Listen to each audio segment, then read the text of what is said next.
آپ کو کن امراض میں فوراً ہاسپٹل سے رجوع کرنا چاہیے؟ فوراً ہاسپٹل نہ پہنچنا جان لیوا ثابت ہوتا ہے، اور کب آپ کے پاس وقت ہوتا ہے کہ آپ متبادل علاج ہومیوپیتھک یا طب کو اپنا سکتے ہیں؟ یہ ایک بنیادی مگر جان بچانے والی معلوماتی ویڈیو ہے۔ ایمرجنسی کی وہ نشانیاں جنہیں آپ کبھی بھی نظر انداز نہیں کر سکتے۔ آپ کو وقت ضائع کیے بغیر فوراً ہاسپٹل پہنچنا ہوگا۔ نمبر 1، دل اور سانس کی ایمرجنسی۔ اچانک سینے میں درد اور جکڑن، سانس رکتا ہوا محسوس ہو، سانس بہت تیز آ رہا ہو، چکر، بے ہوشی یا دھڑکن کا بہت سست ہو جانا یا بہت تیز ہو جانا۔ ان حالات میں فوراً ہاسپٹل سے رجوع نہ کرنا خطرناک ثابت ہو سکتا ہے۔ نمبر 2، کسی چوٹ یا حادثے کی صورت میں بہت زیادہ خون بہہ گیا ہو یا ناک سے مسلسل خون آنا شروع ہو جائے جو رک نہیں رہا ہو۔ سر اور جسم کی شدید چوٹ، ہڈی ٹوٹنا اور ایکسیڈنٹ کی صورت میں فوراً ہاسپٹل سے رجوع کریں۔ نمبر 3، اچانک فالج کا حملہ ہو، چہرہ ٹیڑھا ہو، بازو یا ٹانگ حرکت نہ کرے، زبان لڑکھڑائے، بے ہوشی اور اس کے ساتھ انتہائی گھبراہٹ اور الجھن کی علامات ہوں تو فوراً ہاسپٹل سے رجوع کریں۔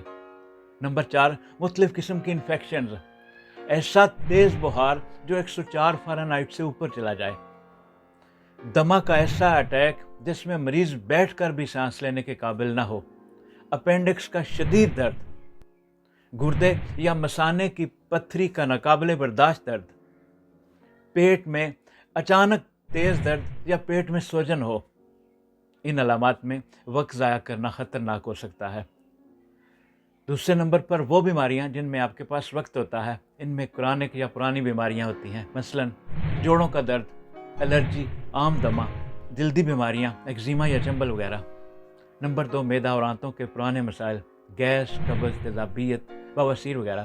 نمبر 3، خواتین کے مینسز کے مسائل یا لیکوریا وغیرہ، ذہنی دباؤ، بے چینی، نیند کی کمی۔ فنکشنل علامات میں بار بار تھکن، جسمانی کمزوری، موسمی نزلہ زکام، مائیگرین، ہلکی الرجی، بچوں کے مسائل، دانت نکلنے کے دوران بے چینی، بار بار نزلہ زکام، بھوک کی کمی، قبض یا الرجی وغیرہ۔